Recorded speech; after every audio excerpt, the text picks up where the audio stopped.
Great day. Check up tayo ng model 6WS21 FN1HG. Ang brand ng rep na to is Whirlpool side by side inverter na. Na-check up na to kanina, re-recheck na lang natin ulit. Ang amperahe as of now is 0.6 ampere. Umandar naman yung compressor niya. Yan. So hindi na masyadong mainit ang condenser. 0.6 amperahe. Kulang na sa Freon. Mapansin natin dito yung 5 pins niya yan. Yan.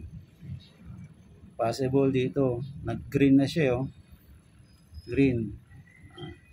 Nababad kasi ito sa tubig itong coil na to. Yan. Tapos yung condenser natin, grabe, ang dami ng dumi. Kailangan na linisin. Yan. Yan. Maraming salamat sa lahat ng nanonood. As of now, kailangan natin itong i-reprocess yung rep na to. Yan. Pabibigyan na natin sila ng quotation. Sa mga di pa nakapag-subscribe, don't forget to hit the bell notification para lagi kang updated sa mga bagong video. Thank you very much.